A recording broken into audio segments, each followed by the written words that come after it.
Hello there everyone, this is Jay. I'm here now with one of the distinctively handsome candidates of this year's Mr. International Philippines.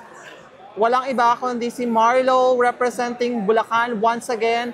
Welcome to MIPA. So how was your journey or how was your experience so far sa MIPA? Well, okay na okay. Tiring pero syempre worth it naman to. Naniniwala ako. Ayun. And syempre nakita mo ng mga kapwa kandidato mo. So anong masasabi mo or how do you compare sa last candidate? So actually, yan yung naging mali ko last time eh. Kasi kino-compare ko yung sarili ko with others. So ngayon, nag-focus ako sa sarili ko. Lahat sila naging kaibigan ko. Actually, isa sa pinakagusto ko sa pageant, lalo sa Mr. International Philippines, nagkakaroon ako ng brotherhood, nakakilala ko ng iba't ibang taga-ibang lugar. Siyempre, ng mga culture nila, mga ginagawa nila, nasi-share nila sa akin, di ba? So yun yung isa sa pinakagusto ko dito. Pangalawang join mo na to sa MIPH. Bakit MIPH yung sinalihan mo? So nung last time is nung last edition. So City of San Jose del Monte ngayon, probinsya na ng Bulacan. So nag-stick ako dito dahil naniniwala ako na ang platform neto ay magagamit ko para sa advocacy ko at sa mga gusto kong ma-share. So that's why kahit hindi ako nag-pageant, kahit na nahimik ako last month or last year, tuloy-tuloy pa rin ako sa advocacy ko dahil yun yung pinaka nag-stick sa akin. Ayun.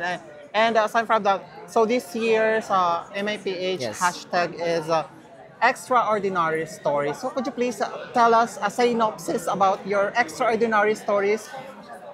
So ang extraordinary ko siguro dahil second time around. So marami akong nakitang mga wrongdoings ko na I think meron na akong proper mindset ngayon dahil nireview ko talaga. Actually, isa sa story ko dito is hindi talaga ako dapat papasasali ngayong year eh.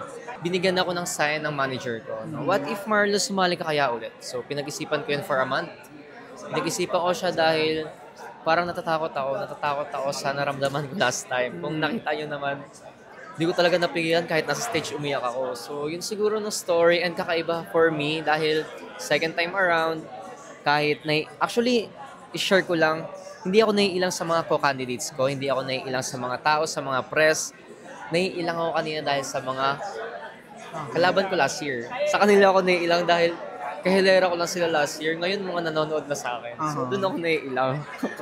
Alright, so ano namang mensaheng nais mong iparating sa mga first-timer na nandito ngayon sa MIPH? So yan, sa mga first-timer, hindi nakatulad ko. So keep pushing yourself and always focus on yourself dahil isa lang ang naaral ko or naintindihan ko sa pageantry. Lagi mo lang pipiliin ang sarili mo and mag-focus ka sa sarili mo. Dahil hindi mo naman, at the end of the day, hindi sila ang kalaban mo. Kundi yung sarili mo and yung fear mo. So, choose yourself always. Alright, thank you Marlo. You can invite your fans and supporters sa social media platforms. So yun, my social media accounts are Marlo Martin sa Facebook, Marlo Martin _ sa IG and TikTok. Sana once again, kahit sa pangalawang beses, supportahan niyo ako. Love you guys.